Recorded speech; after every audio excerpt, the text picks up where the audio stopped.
90% من الناس بياخدوا مغنيسيوم غلط ومش بيشوفوا أي نتيجة، لأن مش كل المغنيسيوم واحد.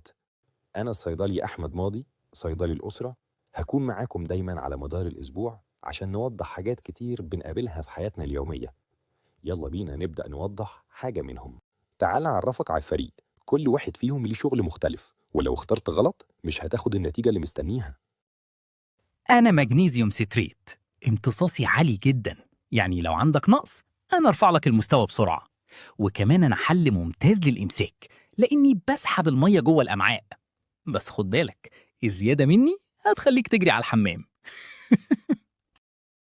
أنا مغنيسيوم ماليت، سري في مالك أسيد اللي بيدخل في إنتاج الطاقة، مناسب لو عندك إرهاق مزمن، ألم عضلات، أو بتتمرن كتير. ببساطة أنا بطارية جسمك. أنا مغنيسيوم أوكسايد، امتصاصي ضعيف بس ده مقصود عشان أشتغل جوه المعدة، بهدي الحموضة وكمان ممكن تستخدمني كملين قوي. أنا الثريونيت، الميزة بتاعتي إني بوصل للمخ مباشرة، بزود التركيز وبحسن الذاكرة، ممتاز للطلبة وكبار السن. أنا جلايسينات، مرتبط بالجلايسين اللي بيهدي الأعصاب، علشان كده أنا الأفضل للنوم والقلق، وكمان مفيش تأثير ملين، يعني ينفع يوميا بدون مشاكل. أنا مغنيسيوم توريت، مخصص للقلب. التورين بيساعد على توسيع الأوعية وبيظبط ضربات القلب، مناسب لمرضى الضغط أو مشاكل القلب.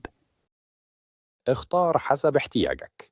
نقص أو إمساك ستريت، طاقة ماليت، حموضة أوكسايد، قلب توريت، نوم جلايسينيت، تركيز ثريونيت. قبل ما تشتري مغنيسيوم اسأل نفسك أنا محتاجه ليه، واختار الصح، واكتب لي في الكومنت بتستخدم أي نوع.